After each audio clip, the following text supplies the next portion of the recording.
Now, what's a good video game series without a recurring megalomaniac who's hellbent on world domination? The Castlevania franchise has reveled in Dracula's reign of terror for centuries. Every new era in the Belmont clan has seen the Dark Lord camouflage the world in his nefarious agendas. And no matter how many times they've taken him down, somehow the guy always seems to make a comeback to illustrate his world-annihilating ideologies. But it should be noted that every iteration of the Dark Vampire Lord within the Castlevania gaming lore has been pretty antagonistic.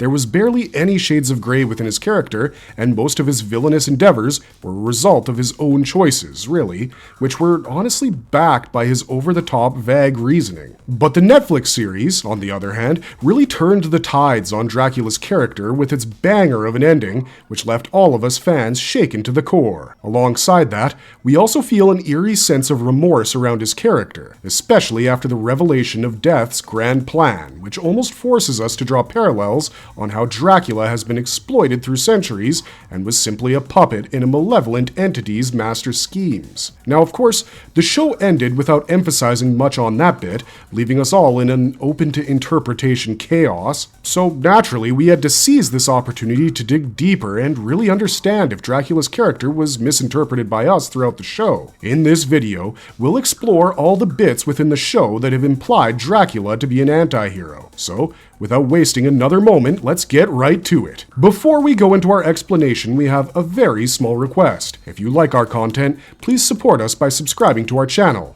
It's a small click for you, but for us, it means a lot. Thank you. Let's begin.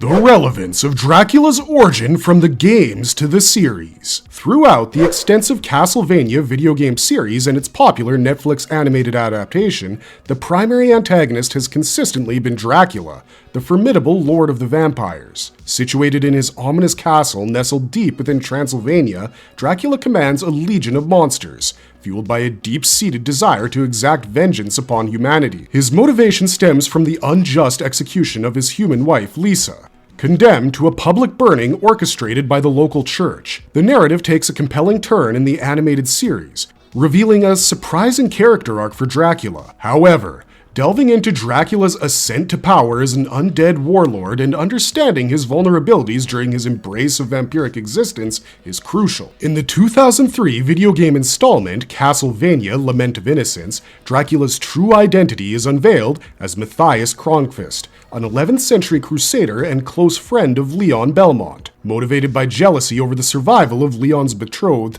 Sarah, while his own wife, Elizabetha, perishes, Matthias manipulates the vampire Walter Bernhard to transform Sarah into a vampire. Subsequently, Leon had to sacrifice his beloved to forge the powerful vampire killer whip, which became a Belmont legacy within the games. Matthias then undergoes his own transformation into a vampire, adopting the infamous moniker of Dracula, and he forms a formidable alliance with Death. While the animated series may not fully align with this origin story, particularly with Dracula's civilian name revealed to be Vlad Tepes, it acknowledges the source material. The nod to Lament of Innocence is evident through direct references, such as the presence of a portrait of Leon in the Belmont family armory, adding depth to the overarching nature of Dracula's complex character.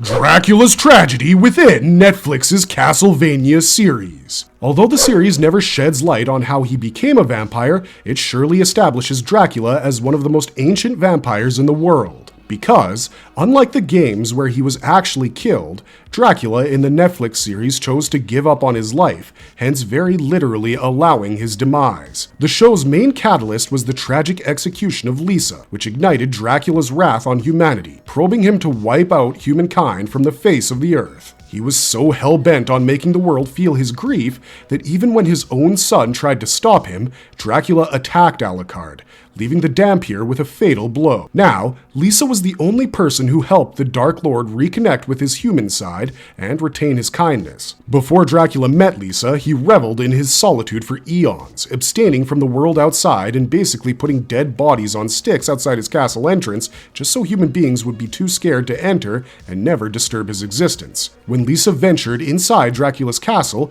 she didn't care for who Dracula really was. All this brave woman wanted was to learn the secret of medical sciences so she could use the knowledge to help humanity. Dracula was amazed by this woman, who had literally traveled alone all the way to Wallachia to look for a vampire whose bad reputation preceded him. Soon, their camaraderie grew, and the pair fell in love, got married, and even had a child named Adrian, who would later go on to adopt the moniker of Alucard in rebellion against his father. Anyways, Lisa insisted Dracula spend more time with humankind and sent him to travel the world, while she stayed back in Targoviste to help the people in the city with their health issues. While the vampire lord was away, the bishop of Targoviste ordered their house to be ransacked. In one of the rooms, the churchmen found books and medicines they had no knowledge about. So, as ignorant people do, they burnt the house down to dust and dragged Lisa to the town square, after accusing her of witchcraft and burning her alive on a cross. When the Dark Lord returned from his travels, he found his house burnt to a crisp, and before he could even lift a finger to save his wife, she was long gone. The man then went on to lose his mind, because the one person he loved in his life, who was actually why he wanted to become a better person in the first place, was taken away from him. Dracula went on to warn the people of Wallachia about his plans of committing genocide and basically gave them 1 year's time to elope and save their lives. During this time, he went on to form a war council that would support his agenda and gathered allies from across the world, like the Devil Forge Masters Hector and Isaac. As promised, after a year, Dracula returned with a legion of vampire generals and an army of night creatures to take over the world. So, within a short period of time, the towns within Wallachia were almost turned into graveyards by his night creature, who killed every human in sight and took most of their bodies back in order to manufacture more night creatures. Now, of course, this was the time when the Dream Trio, Trevor Belmont, Saifa Belnades, and Alucard came together to put an end to Dracula's reign of terror. But one thing to note here is that Dracula didn't really care how the world came to an end, as long as the world felt his anguish. He didn't care for the politics in his court or how they would expand their hold on different cities. He simply wanted to eviscerate everything so the world could start fresh. This is probably what probed the unrest amongst the vampire generals of his council, who feared that the day of their demise would approach pretty quickly if Dracula killed all the human beings, ultimately leaving them with no source of sustenance. Unfortunately, none of this mattered because soon, Saifa anchored Dracula's moving castle upon the Belmont Hold, allowing the trio to invade Dracula's castle and ultimately kill the vampire lord. When Dracula realized what he had become in his grief, his conscience no longer allowed him to carry on with his genocidal plans, thus giving Alucard the time to stake his own father and bring an end to his tyranny. I am Vlad Dracula Tepesh, and I have had enough! Dracula's unforeseen resurrection. You'd think Dracula's death would finally bring some peace across Wallachia. Instead, the entire region was ridden with chaos. While one half was busy trying to take over the regions up for grabs after the Dark Lord's death, the other half was still loyal to Dracula and was busy orchestrating their master plans to resurrect him. Shortly after Dracula's demise, a clandestine cult emerged in the village of Lindenfell, harboring the secret intent to resurrect the Lord of Vampires. Guided by Sala, the head of the village's priory, a dark ritual was prepared to open a portal to hell through the infinite corridor using the blood of the Visitor, a night creature who played a pivotal role in completing the ritual. It was Saint Germain who uncovered the startling revelation that Dracula, along with his wife Lisa, resided in hell. In a desperate attempt to reach the portal, Dracula's plans are thwarted by Saint Germain and Trevor Belmont. Together, they vanquished the Visitor and sealed the portal, but Saint Germain vanished into the infinite corridor, preventing Dracula's return to Earth. We see Trevor and Saifa trying to thwart many more attempts to resurrect Dracula, orchestrated by various groups with meticulous planning. Dracula's significance in both human and vampiric realms was deemed sacred, making his revival a shared objective among multiple factions. Later, the quest to bring back Vlad Dracula Tepes became a shared goal, even for good guys like Count Saint Germain, whose pursuit was fueled by a desire to reunite with his lost lover in the infinite corridor, leading to the necessity of a sacrifice. A group of vampire magicians devised a grotesque hybrid body, incorporating male and female parts, meant to imprison Dracula and create a hermaphroditic entity named Rebus. This abomination, infused with Dracula's power and rage, possessed the ability to control the infinite corridor, mirroring the Visitor's role in Lindenfell. However, The true orchestrator of this intricate plan was revealed to be Death, who really was the main villain in the entire show. Consumed with anger over Dracula's demise, Death sought to unleash an uncontrollable and vengeful Dracula upon humanity. The clouded Saint Germain, deceived by an English vampire named Varney disguised as the alchemist, unknowingly played into Death's scheme. Basically, Death took on different disguises to get his job done, leading Saint Germain to resurrect Dracula and his wife. As the hermaphrodites struggled to contain Dracula's rage, Trevor intervened, unknowingly freeing the spirits of the Tepes couple by cutting the rebus in half. Next we know, the series ends with Dracula and Lisa suddenly back in the realm of the living, choosing to embrace their second chance in secrecy. Opting for closure, they decided to distance themselves from their son temporarily, recognizing the devastation caused by their deaths. The couple, realizing their need for each other, fall asleep together, anticipating a tranquil and rejuvenated future as the show ends. You took that which I love, so I will take from you everything you have.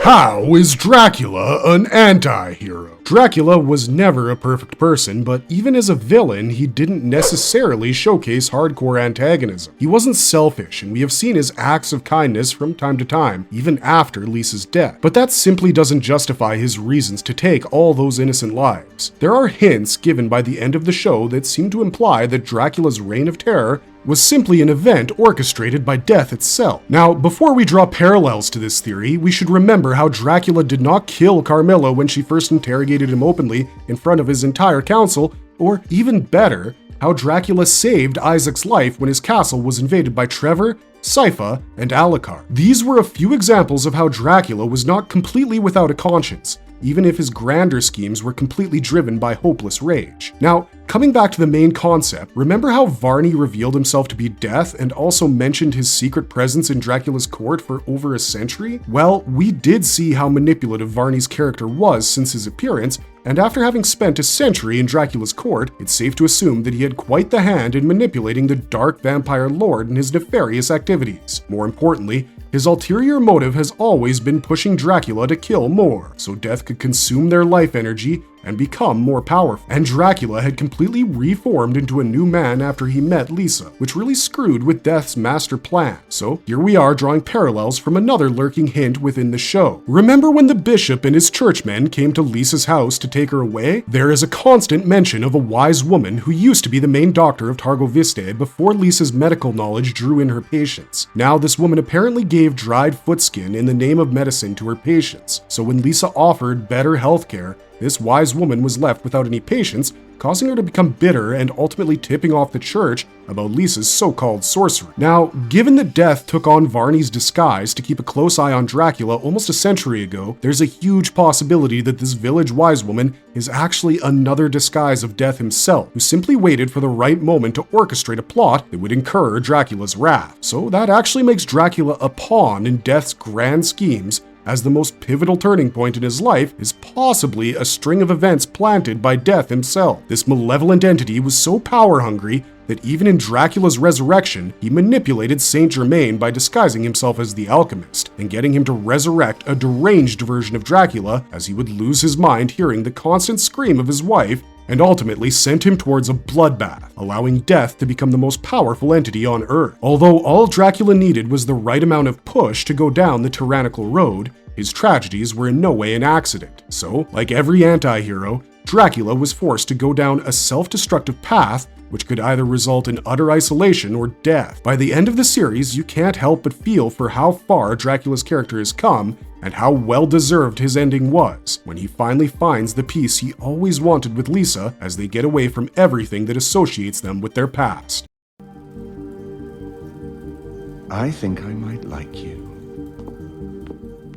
Marvelous verdict! By now, you've probably understood that Dracula and Lisa were like yin and yang. The perfect balance needed to keep both their lives floating was their codependency on one another, which kept them both grounded. Without Lisa, Dracula was in a state of nothing but anguish and rage. So when Alucard killed his own father, he actually put Dracula out of his misery by allowing his parents to reunite in the afterlife. So, to watch Dracula come back to life with Lisa by his side is in fact cathartically beautiful, as in the end they finally get the chance to live their happily ever after, without any catastrophic interferences. So now that we've reached the very end of this video, what is your opinion on this character? You think Dracula was really a megalomaniac, or was he really an anti-hero? Let us know your thoughts in the comments section down below. And if you liked our content, don't forget to leave a like and subscribe to us if you haven't already. Have a good one, be safe out there, and thanks for watching.